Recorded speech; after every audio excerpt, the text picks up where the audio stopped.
કોંગ્રેસના ખડગે એમ કીધું ભાજપ વાળા અભણ છે, પણ તમે વિચારો કે અભણ કીધું એમાં શું વાત થઈ? અહીં સરકારી શાળાની હાલત જુઓ, આખા ગુજરાતની હાલત એ છે કે કોઈ ગામમાં દારૂ ન ઘટે, બુટલેગર ન ઘટે, પણ શાળામાં શિક્ષક કાયમ ઘટ્યા કરે. દવાખાનામાં ડોક્ટર ઘટે, ડેપોમાં બસ ઘટે, પણ કોઈ દી દારૂ ઘટ્યો એવું સાંભળ્યું? કે અખિલ ગુજરાત બુટલેગર સમાજ દ્વારા ધરણા કરવામાં આવ્યા કે દારૂ ઘટ્યો છે? કેમ ન ઘટ્યો ભાઈ? દારૂબંધી વાળા ગુજરાતમાં ક્યારેય દારૂ ઘટ્યો હોય અને આંદોલનો થયા હોય એવો એક કિસ્સો નથી બન્યો. કોરોનામાં ઓક્સિજન ઘટતો હતો તેથી દારૂ ન ઘટ્યો, ઇન્જેક્શન ઘટતા હતા તેથી દારૂ ન ઘટ્યો. ગમે એવો કપરો કાળ આવે ને તો દારૂડિયા દારૂ પોગાડી દે ટાઈમ ટુ ટાઈમ, પણ શિક્ષણ નહીં પોગે, દવાખાનામાં સુવિધા નહીં વધે, દિવાળી ઉપર અહીંથી ગામડે જવું હોય તો બસ નહીં આવે. આ પરિસ્થિતિને બદલવા માટે થઈ અને કેટલાક જુવાનિયાઓએ આગેવાની લીધી છે કે અમે આ હાલત ગુજરાતની બદલશું અને બદલીને રહીશું એવો સંકલ્પ કર્યો છે. એ જુવાનિયાઓને તમારા આશીર્વાદ જોઈએ. કોણ છે એ જુવાનિયા? એક ચૈતર વસાવા છે, એણે એવો નિર્ણય કર્યો કે હાલત બદલવીશ. એક અમારો બ્રિજરાજ સોલંકી છે, એણે નિર્ણય કર્યો કે હાલત બદલવીશ મારે. એક અમારો પ્રવીણ રામ યુવાન, એણે નિર્ણય કર્યો કે હાલત મારે બદલવી છે. એક અમારો રાકેશ હિરપરા, એણે નિર્ણય કર્યો કે હાલત બદલવી છે. આ મનોજ સોરઠિયા, એણે નિર્ણય કર્યો કે હાલત બદલવી છે. એક ઈશુદાન ગઢવી, એણે નિર્ણય કર્યો કે હાલત બદલવી છે. અને આ તમારો દીકરો ગોપાલ ઇટાલિયા એમ કહે છે કે હાલત બદલવી છે. આ બધાય તમારા છોકરાઓ છે અને એ ગુજરાતની પરિસ્થિતિ બદલવા માટે આવ્યા છે. પણ પરિસ્થિતિ ક્યારે બદલાય? જ્યારે તમારો આશીર્વાદ ભરેલો હાથ અમારા હાવણા ઉપર મુકાશે ને તેથી પરિસ્થિતિ બદલાય. દોસ્તો, કલ્પના કરો કે આપણને એમ કહે છે કે ભારતને વિશ્વગુરુ બનાવવાનો છે, અને ભારત વિશ્વગુરુ બને એમાં શું ખોટું છે? એમાં તો મજા છે, એમાં તો બહુ સારી બાબત છે, એમાં કાંઈ ખોટું નથી. પણ વિશ્વગુરુ કેવી રીતે બને? પ્રાઇવેટ શાળાઓના રાફડા ફાટી નીકળ્યા છે અને મન ફાવે એવી ફી ઉઘરાવે છે. અને જે બાળકના વાલી ફી ન ભરી શકે એના બાળકો આરે પ્રાઇવેટ શાળાઓ અન્યાય કરે છે. ક્લાસરૂમની બહાર બેસાડે, નાસ્તો ન કરવા દે, બસમાં ન બેસવા દે. ફૂલ જેવા કુમળા બાળકની આરે આ રાજ્યની શાળાઓની અંદર અન્યાય થાય અને એ અન્યાય સહન કરીને કોઈ બાળક ભણે. આમાં વિશ્વગુરુ કેવી રીતે બને? તમે બધા મને સમજાવો, કેમ બને? બાળક સાથે અન્યાય થાય છે કે નહીં? કયો છે બધા મને? તો આ રાજ્યની સરકાર એક શબ્દ નથી બોલી શકે એમ શાળાઓને કે તમે છોકરાવારે અન્યાય ન કરતા. વચ્ચે રત્નદીપ યોજના આવી, વીરામાં જે મંદી આવી, અને ગાંધીનગરમાંથી જાહેરાત થઈ કે રત્નદીપ યોજના બધા હીરા ઘસતા રત્ન કલાકારોના બાળકોને સરકાર ફી ભરશે. કોની ભરી ને કોની ન ભરી? અનેક લોકોએ ફોર્મ ભર્યા. જુનાગઢ જિલ્લાના કલેક્ટરને મેં ધારાસભ્ય તરીકે પ્રશ્ન પૂછ્યો કે આપણા જુનાગઢ જિલ્લામાં ફોર્મ કેટલા આવ્યા અને સહાય કેટલાને આપી આ રત્ન કલાકારો વાળી? તો જુનાગઢ જિલ્લાના કલેક્ટરે મને લેખિતમાં આપ્યું કે 2986 ફોર્મ આવ્યા, એમાંથી 622 લોકોને સહાય આપી, બાકીના ફોર્મ ના મંજૂર કરી નાખ્યા. તો મેં એને કીધું કે પૈસા ન દો તો કાંઈ નહીં, ફોર્મ ભરવાનો ખર્ચો થયો તો પાછો અપાવો. 500 રૂપિયા એફિડેવિટના થયા, આવકના દાખલા ને ઓલા દાખલા કઢાવવાના 1000 થયા. તમારી 13,000ની સહાય લેવાના ચક્કરમાં 1,500નો ખર્ચો થઈ ગયો. એ તો પાછો આપો તોય સહાય માનીને લઈ લેવું. દોસ્તો, કેવી પરિસ્થિતિમાં આપણે જીવવા મજબૂર થયા છે. 30 વર્ષ થઈ ગયા. આ સુરતની પરિસ્થિતિ જુઓ. આ વિશ્વકક્ષાનું શહેર બની શકે. અહીંના હીરા આખી દુનિયામાં વેચાય છે. દુનિયાભરની બજારોમાં સુરતના ઘસાયેલા, સુરતમાં ચમકેલા હીરા જાય છે. અહીંનું કપડું આખી દુનિયામાં જાય. આ વિશ્વ કક્ષા સાથે જોડાયેલું શહેર છે. પણ સુવિધા હમણાં સુધી તો અહીંની અનેક સોસાયટીની અંદર ગટરને રોડ ભાજપવાળાએ નહોતા બનવા દીધા. તમારા આશીર્વાદથી આમ આદમી પાર્ટી ગઈ ચૂંટણીમાં ચૂંટાઈ પછી અનેક સોસાયટીના રોડ 30 વર્ષ પછી અમારા કોર્પોરેટરોએ બનાવ્યા. અને એ વાત જેની સોસાયટી એમ કહેતા હતા તમારી સોસાયટી રિઝર્વમાં છે, તમારી સોસાયટીનું આમ છે, ટીપીમાં આમ છે, ડીપીમાં આમ છે. એવા કાયદા શીખવાડીને અનેક સોસાયટીમાં રોડ નહોતા બનવા દીધા. તમે કલ્પના કરો કે આઝાદીના 75 વર્ષ પછી વિશ્વગુરુના સપના બતાવતા હોય ને આંદોલન થાય ગટર બનાવવાના, હજુ તો ગટરમાંથી આપણે બહાર નથી આવીએ કે તો આમાં વિશ્વગુરુ તો કેદી બનવાના? દુનિયાના દેશો ચંદ્ર ઉપર સોસાયટી ખોલવાની તૈયારી કરે, આપણે આ ચાલુ સોસાયટીમાં ગટર બનાવો, રોડ બનાવો હાલે, ક્યાં આમાં મેળ પાડવા જાઓ? અને દોસ્તો, આ પરિસ્થિતિને બદલવા માટેનું બીડું આમ આદમી પાર્ટીએ ઉઠાવ્યું છે. તમે જુઓ, અને આ ઉત્સાહ ગયા વખતે 2021ની ચૂંટણીમાં આખા વરાછા, કતારગામ, પૂણા, સરથાણા, મોટા વરાછા બધા જ વિસ્તારોમાં આમ આદમી પાર્ટીને જબરજસ્ત સફળતા મળી. એ પછી સુરતના અન્ય વિસ્તારોના લોકોને એમ થયું કે મારું બેટો આ તો સૌરાષ્ટ્રવાળા કમાલ કરી ગયા અને અમે રહી ગયા. હજુ તો એ વિચારતા હતા કે આ વિસાવદર વાળી થઈ પાછી ઉપરથી. એટલે હમણાં હું 2-3 દિવસથી ચોકમાં, બાગળમાં, લિંબાયત, ઉધના એ બધા વિસ્તારોમાં ફરતો હતો. મારા વકીલ મિત્રો, સરકારી નોકરી કરતા મિત્રો, અન્ય મારા પાર્ટીના આગેવાનો, સમાજના આગેવાનો બધાને મળતો હતો. અહીંયા જેટલો ઉત્સાહ છે ને એના કરતાં ડબલ ઉત્સાહ એ વિસ્તારની પબ્લિકની અંદર છે કે આ વખતે લાગમાં આવે ને એટલે હાવણા ભેગા પાડી દેવાના છે, 2 હાવણા બોથામાં મૂકવાના છે. પબ્લિક રાહ જોઈને બેઠી છે કે થકવી દીધા. 30 વર્ષથી મત આપ્યા પછી તે શું થયું? હા, અમારી સભામાં કાયમનું છે આ, કોક ને કોક મહેમાન આવ્યા જ હોય.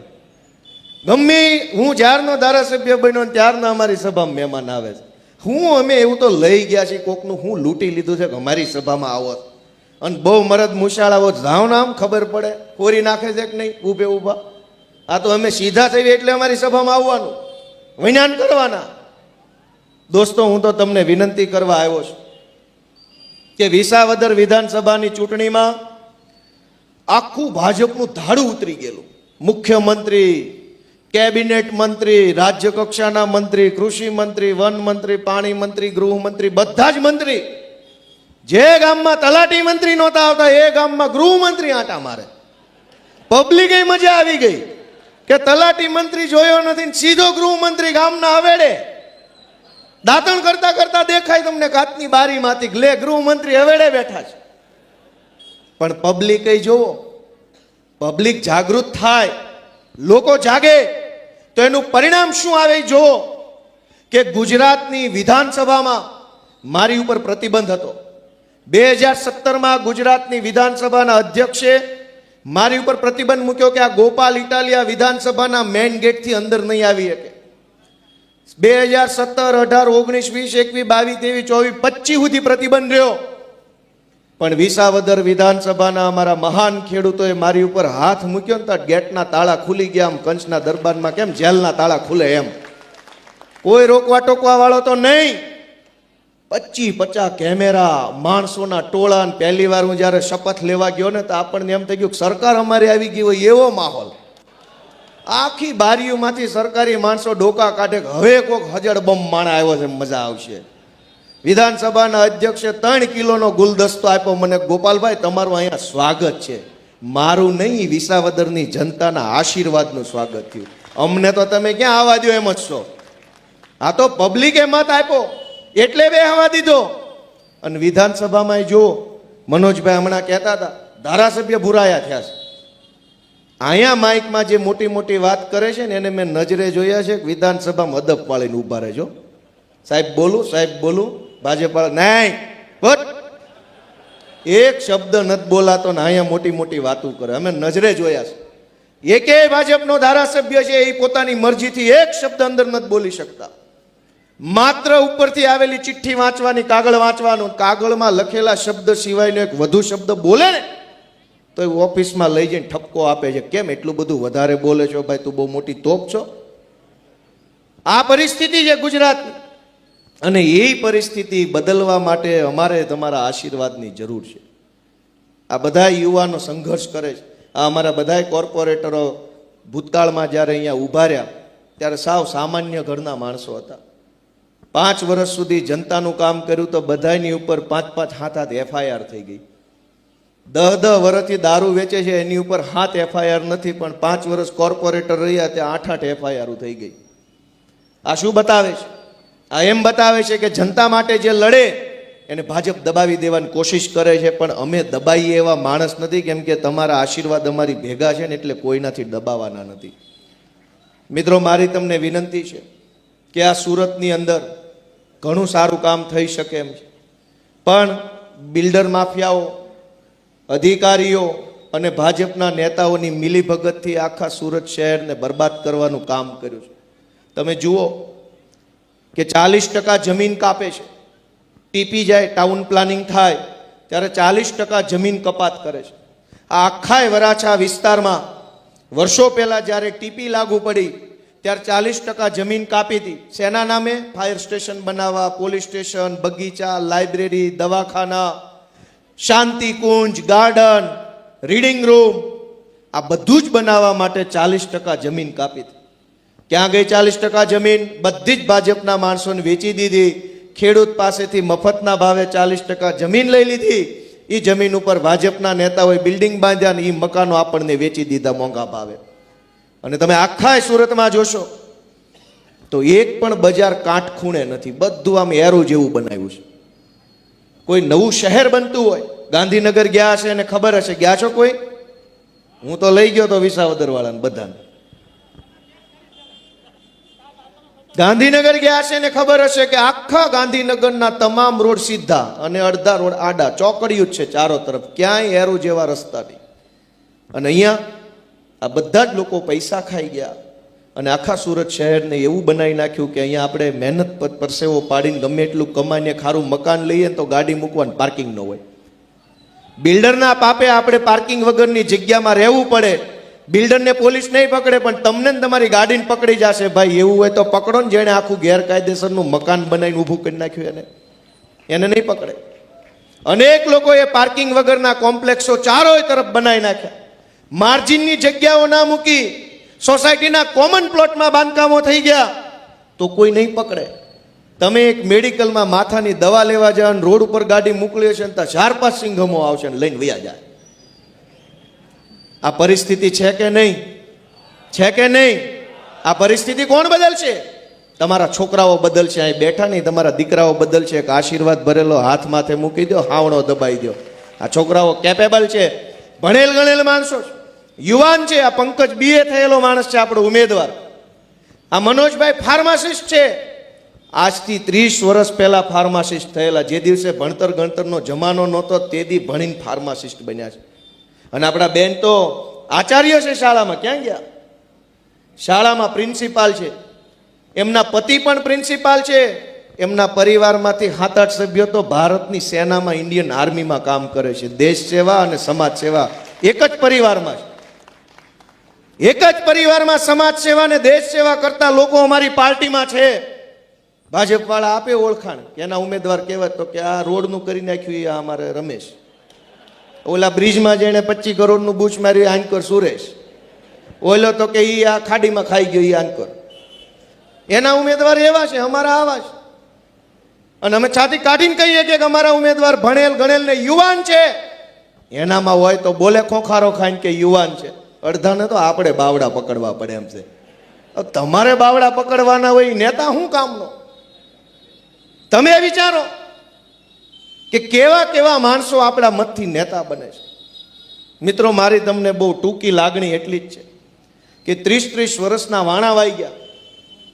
જે લોકોથી એક નહીં જેવું કામ નથી થતું એ માણસો કયા મોઢે 35મી વખત અહીં આપણી પાસે આવે છે. અલગ અલગ પ્રકારની લાઈનોમાં ઊભા રાખે. આવકનો દાખલો લાવો, ઓલો દાખલો લાવો, આ દાખલો. 1 કિલો દાખલા આપીએ ને તો એના કિલો સણ્યા નથી આવે. 1 કિલો દાખલા, આવકનો દાખલો, જાતિનો દાખલો, સ્ત્રી છો કે પુરુષ એ દાખલો, વિધવા હોવાનો દાખલો, લગ્નનો દાખલો, જન્મનો દાખલો, બાપા ગુજરી ગયા એનો દાખલો, બધું આપો ને તો કિલો સણ્યા નો આવે. અને દાખલા વાળી કરી છે આખા ગુજરાતમાં. જ્યાં જોઈને દાખલા લાવો, દાખલા લાવો. આપણે એક વખત કહી દે ને ઓરા આવો, તમને હાવણાનો દાખલો આપવાનો થાય છે. આ વખતે હાવણા પ્રમાણપત્ર આપવાનું છે ભાજપ વાળાને બધાને. મિત્રો, અમારી આમ આદમી પાર્ટીની અંદર બધા ભણેલ ગણેલ યુવાનો છે, સારી રીતે બોલી શકે છે. વિધાનસભામાં અનેક સત્ર ગયા, બજેટ સત્ર, ફલાણું શિયાળુ સત્ર, ઉનાળુ સત્ર, વાટ આવે એમ આવીને વૈયા ગયા. કોઈને ખબર ન રહે ક્યારે આવ્યા ને ક્યાં ગયા. પહેલી વખત એવું થયું કે તમારા સુધી કંઈક માહિતી પહોંચી છે. પહોંચી કે ન પહોંચી? કોના કોના સુધી પહોંચી કયો છે? વિધાનસભાની માહિતી અનેક લોકોને જાગૃત કરવાનું કામ અમે કર્યું છે. અંદર શું હાલે છે એ ગુજરાતની જનતાને જણાવવાનું કામ અમે કર્યું છે. અત્યારે ભાજપની જનસભાઓ હાલે છે આખા ગુજરાતમાં. એ બધી જનસભાઓ ફેસબુકમાં લાઈવ આવે છે કે નથી આવતી? આ વરાછામાં હું બોલે છે ને એ ફેસબુક લાઈવ આવે ને જામનગરે ફેસબુક લાઈવ આવે. ગુજરાતની વિધાનસભા કેમ લાઈવ નથી આવતી? એવા તો હું કાળા કારનામા કરો છો કે લાઈવ બંધ કરી દીધું છે. તમારા ભાષણ લાઈવ સંભળાવો છો પણ વિધાનસભા લાઈવ કેમ નથી સંભળાવતા? સુરત મ્યુનિસિપલ કોર્પોરેશનની સાધારણ સભા લાઈવ કેમ ન આવે? પબ્લિકને અધિકાર છે કે તમે જેને મત આપો એ માણસ વિધાનસભામાં જઈને કોર્પોરેશનમાં જઈને હું બોલે છે એ ઘરે બેઠા સાંભળવાનો અધિકાર પબ્લિકને છે કે નહીં? મને કહો જઈ. તો કેમ લાઈવ નથી આવતું? ભાજપની સભા બધી લાઈવ આવે, નેતાના ભાષણ લાઈવ આવે, પાર્ટીનું કેમ્પેન લાઈવ આવે, પણ ચૂંટાઈ ગયા પછી તમે જ્યાં બેસીને જે બોલો છો એ પબ્લિકને જાણવા નથી દેતા. એનો અર્થ એ થયો કે કંઈક પાપ કરે છે, કંઈક ચોરી કરે છે, લોકોના